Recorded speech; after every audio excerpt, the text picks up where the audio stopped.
Good morning, Croatia.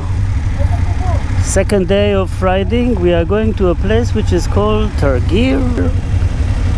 The weather is perfect. It's gonna be maximum 28 degrees. We are still riding along the coast.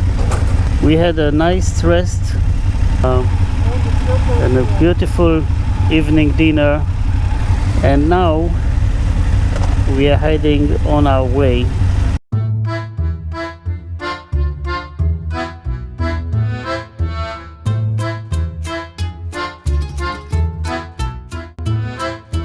Our second day of riding took us along the beautiful seashores of Croatia, through the old city Trogir.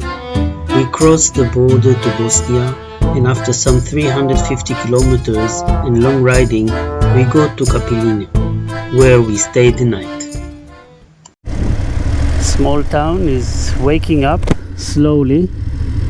The beaches are still empty, or almost empty. When riding in a pack, it is important that you know where to situate yourself among the riders. You don't want to ride near the careless, dangerous, fast driver, and neither close to the slow, inexperienced one. After a short time, you get to know each other's style of riding, and then you can decide where to stay. It is crucial that you go your own way and not be influenced by other riders that might try to push you to do things you don't feel comfortable with. It is important to remember that all of you will get to the same destination, and 5 minutes more or less do not really make a difference. Keep your safety, keep your pace, and enjoy the ride.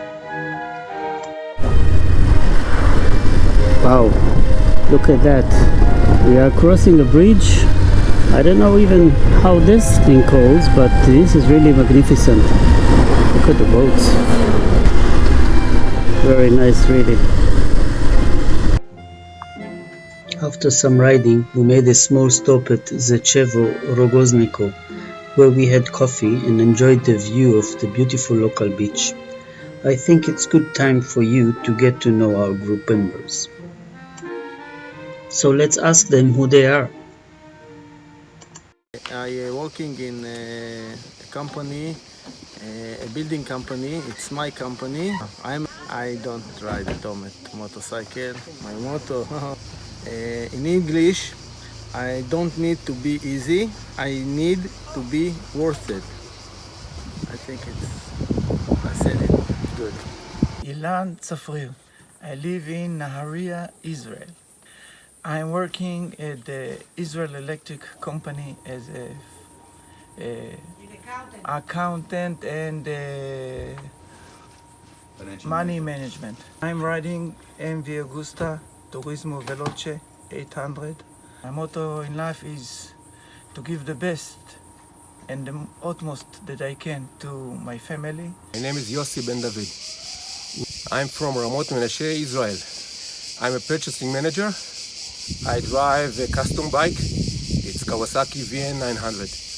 My motto is like that, do everything in passion, like it's your last day alive, and put sunscreen. Yael Sofer Wachtel. And which motorcycle do you ride? BMW 750, which was customized to be a little lower for me. You are the only female motorcyclist female in the group. How do you like your new bike? It is very, very nice, very stable, and I fell only twice. How do you like the trip so far? Very nice. Intensive, but very nice. What's your motto in life? Live and let live. Yadin in Tel Aviv. At home, Kimco downtown. 350. The best. I'm an architect. My motto in life, live and let live. Ronela Maron, Where do you live? Tel Aviv. I'm a neonatologist. You are the only pilot in the group. Yes. How does it feel? Like a potato bag. Like I'm moving from a motorbike, from one motorbike to another motorbike. Before you asked me, I didn't feel like I have a motto in my life. I'm not waking up in the morning and asking myself what is my agenda. But when you asked me, I started to think about it. My name is Ran Barzilai. I live in Anyav, Arava, Israel. I'm retired. I'm retired for 10 years now, 9 years retired. Not retarded, retired. 1200 GSA adventure. My motto in life is to spend as much money as I can and live the life, travel, and spend all the kids' money. That's the plan. My name is Sapirience. I live in Balkan, Israel. I take people out on motorcycle tour around the world. I don't ride any motorcycle at home. My motto in life, I would say, live and let live. Dance and smile. After we had a short break, it was time to go back to our motorcycles and to keep riding to the beautiful old once Venetian city of Trogir and its beautiful cathedral. As I was riding along the beautiful Croatian seashores, I had plenty of time to think about that motto that most people have. Live and let live? Really? I always thought that it should be, it doesn't matter as long as it's interesting.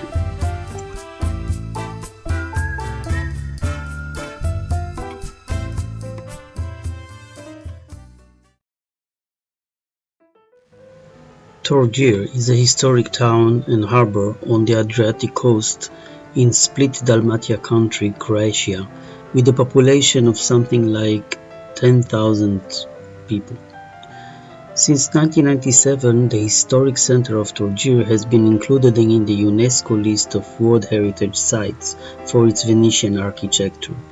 In the 3rd century BC, Tragurion was founded by Greek colonists from the island of Vis, and it developed into a major port until the Roman period.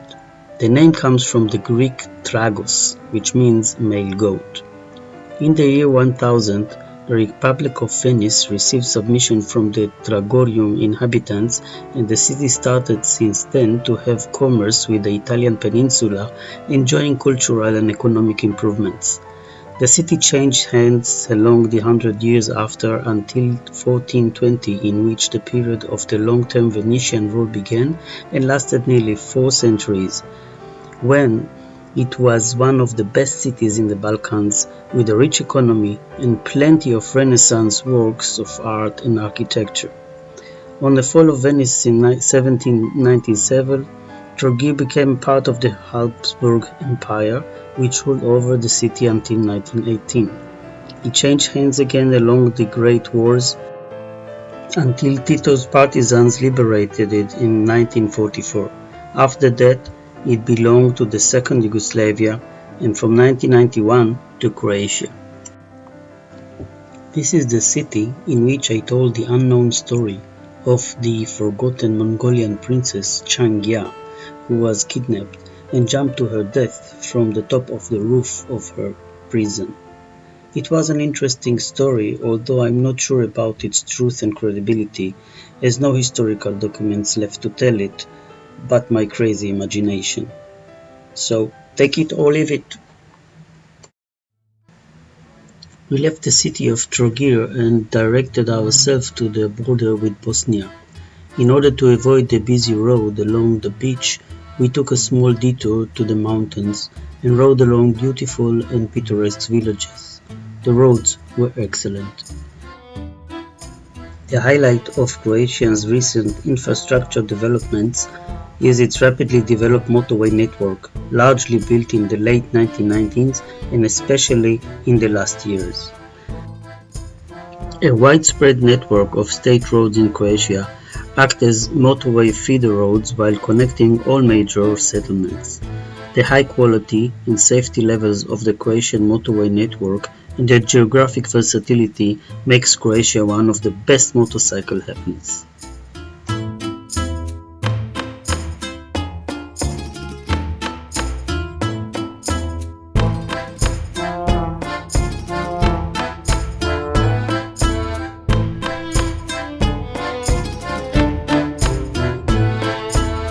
Just before leaving the highway, we stopped for a short fill-up in a local gas station and found out that our Ronella was not only a brave pillion and excellent Minister of Finance, but also a talented gas station worker. Thank you, Ronella.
Just before finally leaving the coast of Croatia, we had a small coffee break at a small town, its name I don't remember.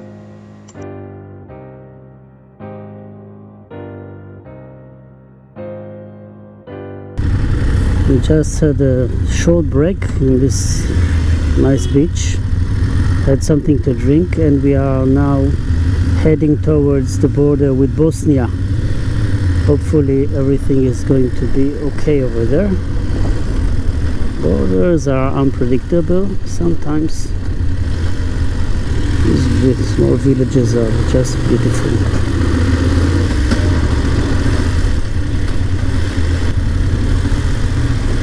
Hopefully the road now won't be too crowded, as we encountered some heavy traffic in the last few hours.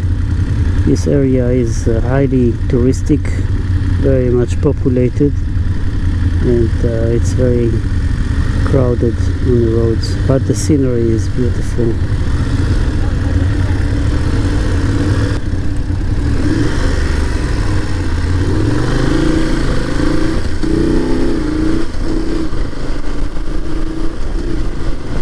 Okay, Bosnia, here we come.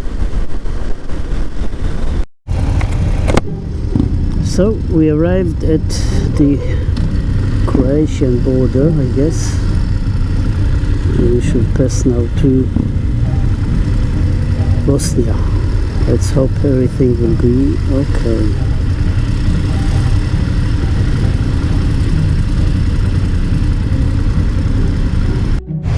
Okay, that was easy.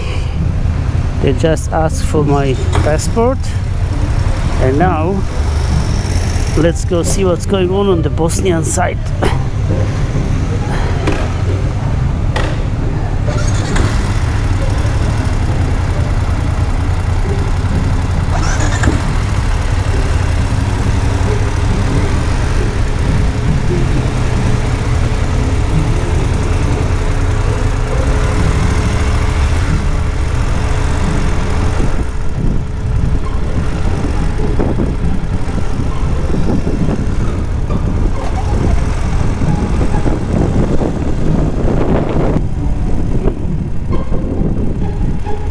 This place looks a bit small. Small, I would say. Okay. Documents time. Let's see. Okay, that went well. Was very easy. They just asked for our passports and the vaccination certificate, which we all had. So I guess we can continue now and go to this place that we were supposed to be in. God knows what the name of it or what's gonna happen there. Welcome, Bosnia! Woohoo!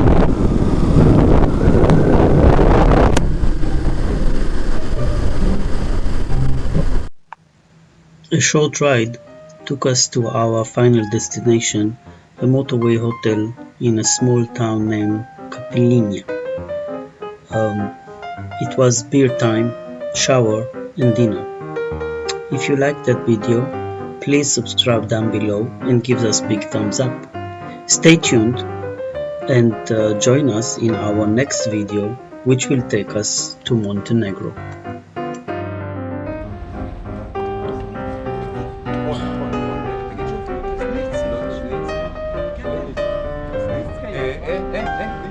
נכון.